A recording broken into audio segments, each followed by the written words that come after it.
बेटियां बोझ नहीं, अभिमान होती हैं। अनु सुनो, तुम कहीं नहीं जा सकती इस घर से। मेरे बिना तुम्हारा वजूद क्या है? तुम इतनी सी बात का बतंगड़ बना रही हो। अनु के पति हर्ष ने कहा। इतनी सी बात हर्ष, तुम्हारे लिए है, मेरे लिए बहुत बड़ी बात है। 3 साल से तुम्हारी अय्यासी की खबरें मेरे कानों तक आती थी, पर हर बार तुमने मुझे ही गलत साबित कर दिया। पर आज नहीं। मैं तुम्हारे पीछे आज इसलिए गई थी कि आज फैसला लेने से पहले फिर एक बार अपनी आंखों से देख लूं। तुम आज फिर किसी के साथ होटल के कमरे में अय्यासी में डूबे थे। तुम्हारे फ़ोन से मैंने जगह और समय देख लिया था।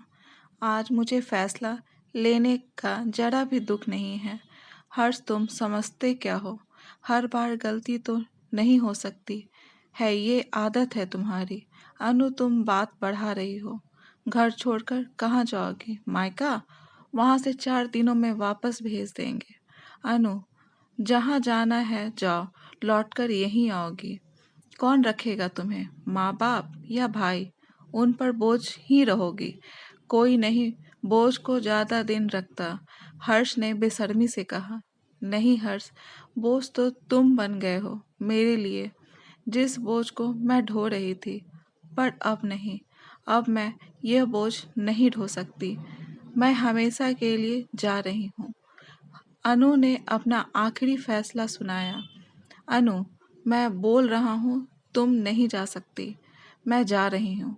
एक थप्पड़ की आवाज़ आई, जो अनु के गालों पर पड़ी थी, पर यह थप्पड़ उसके दिल पर लगी थी।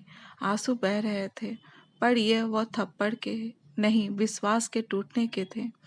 अनु, तुम नहीं जाओगी।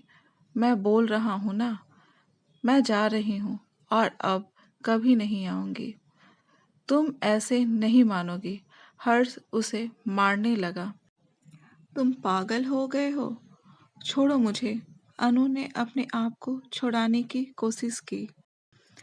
तड़ाक, एक जोरदार थप्पड़ हर्ष को पड़ी। वह सकपका गया।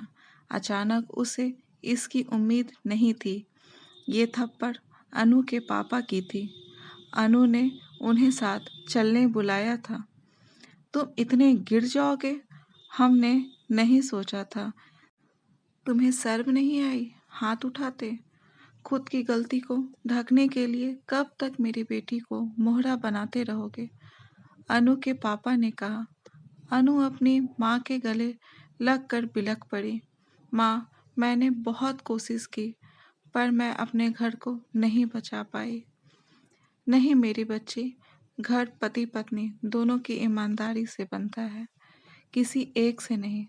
तुमने बहुत कोशिश की मेरी बच्ची, अब नहीं। यह अनु की माँ थी। मैं किसी पर बोझ नहीं बनना चाहती माँ। भैया, भाभी या आप लोगों पर भी नहीं। अनु ने रोते हुए कहा। तू बोझ है हम सब पर? किसने कहा? बेटी है तुम मेरी, कलेजे का टुकड़ा है तुम मेरा। आज के बाद बोझ कभी नहीं बोलना। और तेरी भाभी ने ही हमें भेजा तुझे लाने, वह भी तुझे इस हालत में नहीं देख सकती। आखिर तूने बहन माना था, तो वो भी तुझे बहन ही मानती है। फिर तूने ऐसा कैसे सोचा? चल अब घर चले अपने। अब वही तेरा घर होगा और नई जिंदगी शुरू करेगी तू। अनु की माँ ने अनु से कहा। अनु अपने पापा के गले लग गई। बेटा, माँ बाप का सपना होता है बेटी अपने घर खुश रहे, मायके आए और फिर अपने घर चली जाए। पर इसका मतलब यह नहीं होता कि वह मायके वालों पर बोझ बन गई है। तू दिल का टुकड़ा थी और हमेशा रहेगी मेरी बच्ची। अनु के पापा ने अपने आंसुओं को छिपाते हुए कहा। चल मेरी बच्ची। और हाँ दामाद जी, बेटी बोझ नहीं, अपने माँ बाप के कलेजे का टुकड़ा होती है। मेरी बेटी बोझ नहीं, बोझ तो आप बन गए हम सबके लिए। उसे बोझ समझने की गलती मत करना। हाँ, मैंने एक बोझ उसे दिया था। वो बोझ तुम थे और वो बोझ और उतार कर हमेशा के लिए उसे ले जा रहा हूँ। वकील आकर तलाक के पेपर दे देगा आपको। चल बेटा अपने घर। अनु के पापा ने उसका हाथ पकड़कर उसे अपना सहारा दिया, हमेशा की तरह। आखिर वो कलेजे का टुकड़ा जो थी। अनु सोच रही थी, सचमुच बेटियां माँ बाप के कलेजे का टुकड़ा होता है, माँ बाप का अभिमान होता है।